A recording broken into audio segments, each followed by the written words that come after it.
नमस्कार। आइए बात करते हैं। यहाँ पर 40 वर्षीय व्यक्ति हैं जिनकी हस्तरेखाओं को मैं यहाँ पढ़ने जा रहा हूँ। किस किस प्रकार की गतिविधियाँ आपकी हाथों की उंगलियों में चल रही है, आपके पर्वतों पर चल रही है, आपकी रेखाओं पर चल रही है, इस सब को मैं बताने वाला हूँ।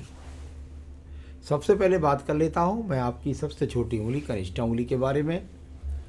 कनिष्ठा उंगली की लंबाई जब जब सूर्य उंगली के प्रथम पर्व तक होती है तो ये उंगली वो होती है जिसके द्वारा व्यक्ति का बौद्धिक स्तर अच्छा होता है, बौद्धिक गुणवत्ता अच्छी होती है, डिसीजन पावर अच्छी होती है, भाषा शैली अच्छी होती है और लोगों में अपने काम का प्रभाव छोड़ने की ताकत होती है। यानी बौद्धिक टावर बहुत सुंदर है।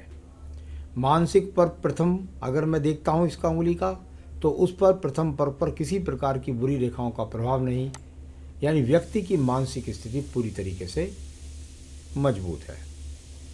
अगर दूसरे पर्व की बात करता हूँ, उस पर भी कोई बुरी राहु रेखाओं का प्रभाव नहीं है। तो यहाँ थोड़ा सा नीली इंक में देख लेता हूँ एक बार।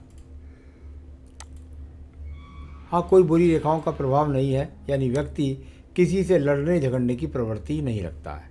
तीसरे पर्व पर जो रेखाएं का स्थिति दिखाई देती है, उस रेखाओं से सिर्फ इतना बोल सकता हूँ कि धन के आगमन निरंतर बने हुए हैं। बस इतना। धन कितना अच्छा स्तर है उसको बताएगी दूसरे पर्व। आइए बात करता हूँ मैं सूर्य की उंगली के प्रथम पर्व के बारे में। सूर्य उंगली यानी प्रथम पर्व, यहाँ पर कुल मिलाकर कोई बीपी का रोग नहीं, कोई आँखों का रोग नहीं, किसी प्रकार से अगर मैं देखता हूँ तो कोई भी यहाँ अग्नि कारक तत्वों से नुकसान भी नहीं है। सेकंड पर्वत पर कुछ राहु रेखाओं का प्रभाव है, यानी कुल मिलाकर राज्य सरकार से संबंधित कार्यों से लाभ नहीं है। और साथ ही साथ यहाँ तीसरा पर्व ये आपके सम्मान का पर्व है, यानी पिता परिवार के साथ सम्मान बना के चलते हैं, संबंध भी बनाकर अच्छे चलते हैं।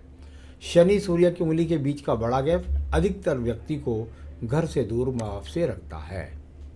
आइए बात करते हैं आपकी उंगली के शनि के प्रथम पर्व के बारे में। यहाँ से पता लगता है आपके शरीर में कोई स्थायी रोग तो नहीं आ गया है, अभी ऐसी कोई रेखा दिखाई नहीं देती। सेकंड पर्वत पर किसी प्रकार की कर्ज रेखाएं नहीं है। छोटा मोटा कर्ज तो व्यक्ति कोई ले ले तो उसको उतर जाएगा, किसी कुछ बड़ी चिंता की बात नहीं है। कोई भी पैसा डूबने के योग नहीं है। तीसरे पर्व से व्यक्ति के यहाँ ये पर्वत बताता है कि आप अपने परिवार का संचालन स्वयं में करने के लिए बिल्कुल सही व्यक्ति हैं। आइए बात करते हैं बृहस्पति की उंगली के प्रथम पर्व के बारे में। यहाँ से शुगर, कोलेस्ट्रॉल, लीवर, किडनी इनके रोगों का पता लगता है। वो कोई भी रोग यहाँ पर अभी दिखाई नहीं पड़ रहा। सेकंड पर्वत पर पत्नी के साथ संबंधों की रेखाएं भी बहुत ही उचित तरीके से है। परिवार में पति पत्नी के बीच के अच्छे तालमेल को दर्शाने वाला पर्वत भी यहाँ मौजूद है। अब बात करता हूँ मैं यहाँ पर कुछ माइनर रेखा दिखाई दी तीसरे पर्व पर। दो कारक है ये। नंबर एक, संतान की कैरियर के बारे में चिंता है। थोड़ा छोटी छोटी रेखा है, बहुत ज़्यादा ऐसी बड़ी चिंता भी नहीं है। और कुल मिलाकर थोड़े से धन के लिए संघर्ष। अब बात करते हैं हम यहाँ पर आपके पर्व की, और वह है आपके अंगूठे का प्रथम पर्व। लंबाई अच्छी है, बौद्धिक स्तर अच्छा है, शुक्राणु आपके जो है पौरुष तत्व के वो अच्छे मजबूत है। और सबसे बड़ी बात यह है कि चरित्र के लिए तो बृहस्पति भी देखा जाता है, चरित्र से कोई परेशानी नहीं, लेकिन जहाँ पर बहुत ज़्यादा माइनस रेखाएं दिखाई देती है, यानी व्यक्ति संसाधनों के लिए बहुत ज़्यादा उसके अंदर इच्छाएं हैं, या मैं कह सकता हूँ कि ये इच्छा का पर्व है। इस पर जितनी ज़्यादा रेखाएं काटेंगी उतने व्यक्ति के अंदर ज़्यादा इच्छाएं होती हैं। बहुत सारी इच्छाएं हैं, सब पूरी होंगी, लेकिन धैर्य के साथ चलिएगा। सेकंड पर्व पर तर्क शक्ति की रेखाएं, माइनस रेखाएं अच्छी ही कहलाती हैं, यानी व्यक्ति गलत बात पर हाँ में हाँ नहीं मिलाता है। इसका थोड़ा सा उसको कभी कभी अपने नौकरी में समस्या हो जाती है। अब बात करते हैं बुध के पर्व के बारे में। बुध का पर्व, और जैसा कि मैं लगातार बोल रहा था कि भाई आपके पास भाषा शैली अच्छी है, बुद्धि अच्छी है, लेकिन ये रेखाएं यहाँ पर मजबूती से खड़ी होनी अनिवार्य है। ये बहुत माइनर है, एकदम दुबकी पड़ी है, एकदम छिपी पड़ी हैं, इनमें कम से कम आने में समय लग जाता है व्यक्ति को। तो मैं समझता हूँ ये जितनी अच्छी मजबूती से लंबी खड़ी होंगी, उस समय पर आप अपनी नौकरी से, अपने धन से ज़्यादा संतुष्ट होंगे। अभी यहाँ दोनों ही स्थिति से व्यक्ति संतुष्ट नहीं है। आइए बात करते हैं इसके बाद सूर्य के पर्व के बारे में। एक सीधी रेखा बहुत शानदार तरीके से चली, लेकिन शनि के पर्व के सूर्य के पर्व के नीचे तक नहीं पहुंची। अब इसका क्या क्या मतलब हो गया? अगर नीचे तक मिल जाती तो सरकारी नौकरी मिल जाती है, अगर मध्य से दूर से चलती है तो व्यक्ति को अच्छे सेक्टर में जॉब मिलती है। कुल मिलाकर के यहाँ दूर स्थान से संबंध भी मिलता है, और सहायक रेखा छोटी छोटी बराबर में लग जाए तो इसको कहते हैं सम्मान के लिए व्यक्ति प्रयत्न भी कर रहा है। आइए बात करते हैं इसके बाद में आपके पर्वत पर शनि पर्व के बारे में। शनि पर्व पर आपको मछली का सा चिन्ह महसूस होगा, यहाँ साइड में ऐसा लगेगा जैसे ये मछली का सा चिन्ह है। मैं भी चलिए इसको मछली का चिन्ह ही बोल देता हूँ, लेकिन परेशानी इसमें यह है कि ये बीच की मध्य रेखा में यानी शिक्षा रेखा के साथ संबंध बनाने का प्रयास करता है। इसका मतलब क्या हुआ कि व्यक्ति की ये सूर्य और शनि के बीच में गया। अगर ये मछली का सा चिन्ह सीधा होता तो व्यक्ति को बहुत आराम के साथ धन की प्राप्ति होती। यहाँ बीच में को गया है, इसका मतलब व्यक्ति सम्मान और धन मिलेगा, लेकिन बहुत संघर्ष होगा। पर्वत थोड़ा सा दबा हुआ है, धन आने से पहले खर्च हो जाता है। आइए बात करते हैं आपके पर्व की, और वह है आपका बृहस्पति का पर्व। बृहस्पति के पर्व की स्थितियाँ कुल मिलाकर यहाँ पर छिटक छिटक कर रेखाएँ चल रही हैं। अभी किसी स्वरूप का उनके अंदर वो नहीं बना है। कहीं चतुर्भुज चमकता है हल्का सा, हो सकता है कहीं अपने देश में कोई संपत्ति लेकर डाल दी हो या पैतृक संपत्ति मिले। अभी इनको मैं कह सकता हूँ कि ये रेखाएं कुछ ना कुछ त्रिभुज चतुर्भुज बनाने का प्रयास करती हैं। बृहस्पति कुल मिलाकर ठीक है, पत्नी का सहयोग, संतान का सहयोग, सभी चीज़ें हैं और उनमें भी तरक्की बाकी है। आइए बात करते हैं इसके बाद में आपकी रेखा की, और वह है आपकी हृदय रेखा। हृदय रेखा में शुरू में बुध पर्वत से ऊपर रेखा उठने लगी, और आखिर में जाकर के रेखा जब पहुंचती है तो दो मुखी हो जाती है। यानी कुल मिलाकर जीवन में शुरू से ही कुछ चाहत थी ऊंचाइयां प्राप्त करने की, और ये कोई रोग का संकेत नहीं, पत्नी से अलगाव का चिन्ह नहीं, और साथ ही साथ मन के अंदर कोई बड़ी बेचैनी भी नहीं है। ये अच्छी हृदय रेखा है, तो मैं इसको अच्छा ही मानता हूँ। यहाँ पर बात करते हैं आपकी निम्न मंगल पर्व से निकलने वाली रेखाओं के बारे में।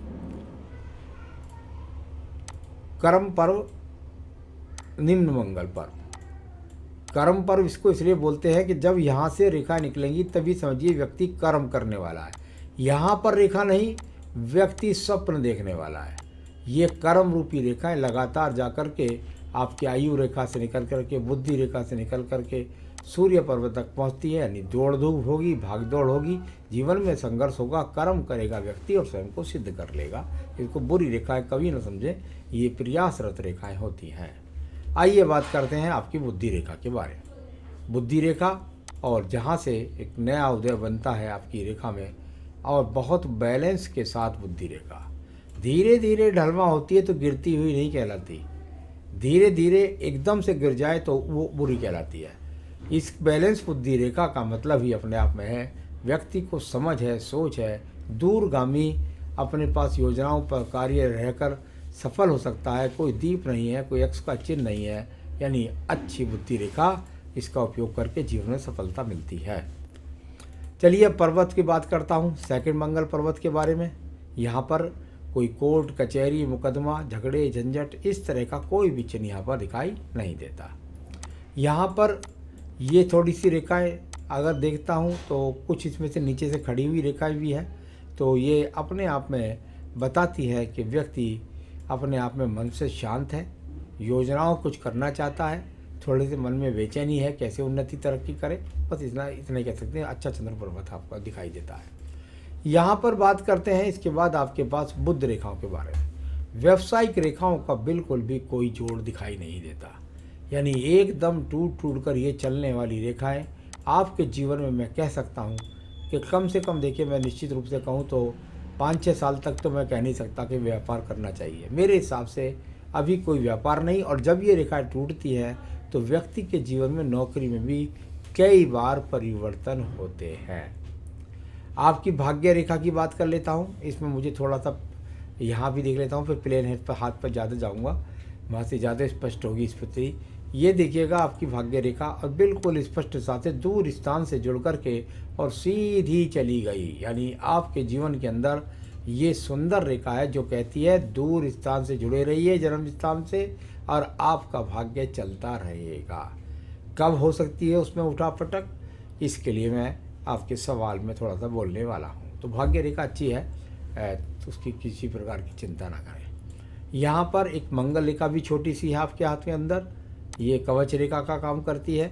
अब इसका लगभग इस समय रोल ख़त्म हो गया है, यानी एक तरह से कह सकता हूँ अब आगे वाले समय में कोई समस्या यदि आएगी तो उसमें कोई परिवर्तन का सामना हो सकता है कार्य में, नौकरी में, तो उस समय थोड़ा बचाव नहीं कर पाएगा आपका।